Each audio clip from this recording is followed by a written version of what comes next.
అదే RTV app వార్తల్ని క్షణాల్లో చదివే అవకాశం ఉంటుంది. ఒక న్యూస్ పేపర్, ఒక టెలివిజన్ ఛానల్ మీ చేతుల్లో ఎప్పుడూ ఉంటాయి. వాతావరణంలో మార్పులు చోటు చేసుకున్న నేపథ్యంలో నిజామాబాద్ జిల్లాలో ఉరుములు మెరుపులతో కూడిన వర్షాలు కురుస్తున్నాయి. ఈ వర్షాల వల్ల రైతాంగం వరి పంట కోసిన ధాన్యాన్ని కూడా ఆరబెట్టిన పరిస్థితి అయితే కనిపిస్తుంది. ఆరబెట్టిన ధాన్యం పూర్తిగా తడిసిపోతుంది.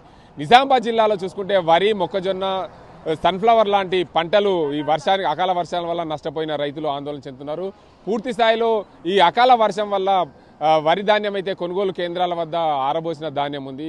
కొనుగోలు కేంద్రాల్లో ధాన్యం తరలిస్తున్నప్పటికీ కూడా అక్కడక్కడ మైచర్ రాని ధాన్యం ఈ రోడ్డు పైన ఉండి తడిసిపోవడంతో రైతులు ఆందోళన చెందారు. మనతో మాట్లాడేందుకు ఇందల్వాయి మండలం గన్నారం గ్రామానికి చెందిన రైతు వెంకటరెడ్డి ఉన్నారు. వారు చెప్పండి, ఈ వరి ధాన్యం కోసి కుప్పలు పోశారు, కొనుగోలు కేంద్రాల్లో మ్యాచర్ ఉన్న ధాన్యాన్ని తీసుకుపోయారు, మ్యాచర్ రాని ధాన్యం అంతా ఇక్కడే ఉంది.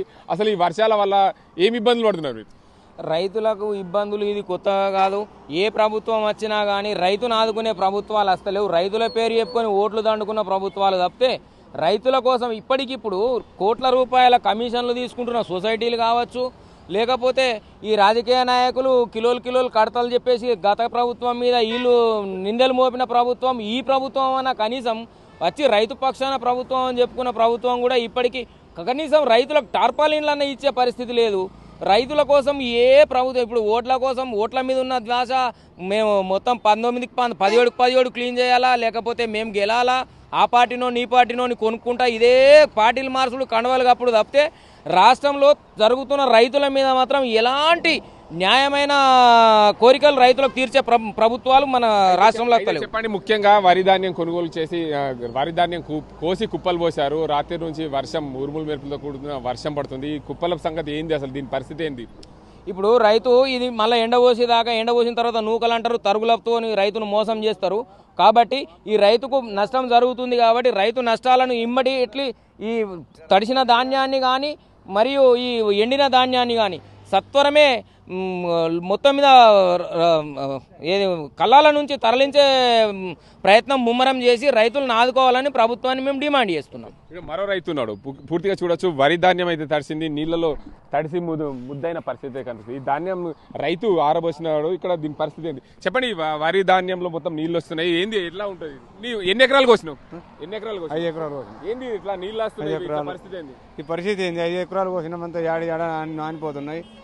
ఇంత బాధ అవుతుంది, రైతులకు ఇంత ఇబ్బంది పెడుతుర్రు. మాకు ఏం సహకారం ఎట్లా ఉండాలి, అంత కథ ఏంది? అంటే మీ ధాన్యం కోసి కుప్పలు కోసిగా కొనుగోలు కేంద్రాలు కొనుగోలు చేస్తున్నారా?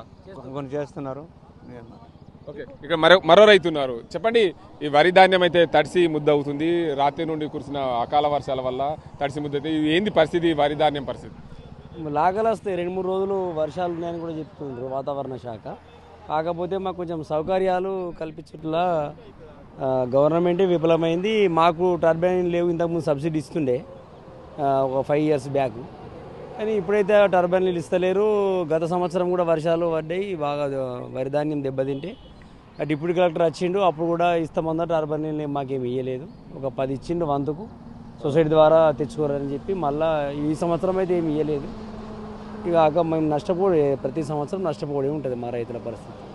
అయితే ఇప్పుడు వరి ధాన్యం మొత్తం కోసిరు. రాత్రి నుంచి ఉరుములు మెరుపులతో కూడిన వర్షం, వరితో పాటు మొక్కజొన్న, సన్ఫ్లవర్ లాంటి పంటలు కూడా తడిసి ముద్దవుతున్న పరిస్థితి ఉంది. దీన్ని కాపాడుకోవాలంటే ఏం చేస్తారు? అసలు మీరు కొనుగోలు కేంద్రాల ద్వారా కొనుగోలు అయితే నడుస్తున్నాయి, తడిసిన ధాన్యాన్ని కొనుగోలు చేయాలంటే ఏం చేయాలి? మాకు ప్రకృతి సహకరించాలి, గవర్నమెంట్ ఎట్లా మాకు సహకరించదు. కానీ ప్రకృతి సహకరిస్తేనే మేము బతికి బయట కడతాం, కానీ ఎవరి చేతులు ఏం లేము. మీరు చెప్పండి అమ్మా, మీరు ఎన్ని ఎకరాల వరి కోసిరు, ఏంది అసలు? 4 బిగాలు. ఏం చేస్తారు వరి? 4 బిగాలకు 30-40 వేలు అయింది పెట్టుబడి మందులకే. ఇంకా తుకం వేసరికి దానికి కాదు. కానీ ఇప్పుడు మేము ఇట్లా నష్టపోతున్నాము. ఏమైంది, ఎందుకు నష్టపోతున్నారు? నానుతున్నాయి కదా, నిన్న మీది ఎత్తితే ఇవాళ అడుగు నానగబట్టే మొత్తము ఇప్పుడు అంత లాగొచ్చింది. మేము పెట్టింది అందులో మాకు చారణం అందని రాదు. మాకు ఇది నష్టప్రకారం మాకు ఓల్ చేస్తారు. ఏం కథ? మేమున్నాము మాకేయండ్రి అని అప్పుడు ముందుకు వస్తారు. ఇప్పుడు మాట మాట్లాడుతందుకు వెనకస్తారు. మా బతుకులు ఎట్లా బతకాలి మేము? రైతు బంధుకి ఏం తక్కువ ఉన్నది అని అంటారు. ఈ రైతు బంధుకి ఎంత బాధ ఉన్నది? ఏది రానని లేదు ఇంకా రైతు బంధు. మేమిస్తాము వాడు 4,000 ఇచ్చాడు, 2,000 ఇచ్చే.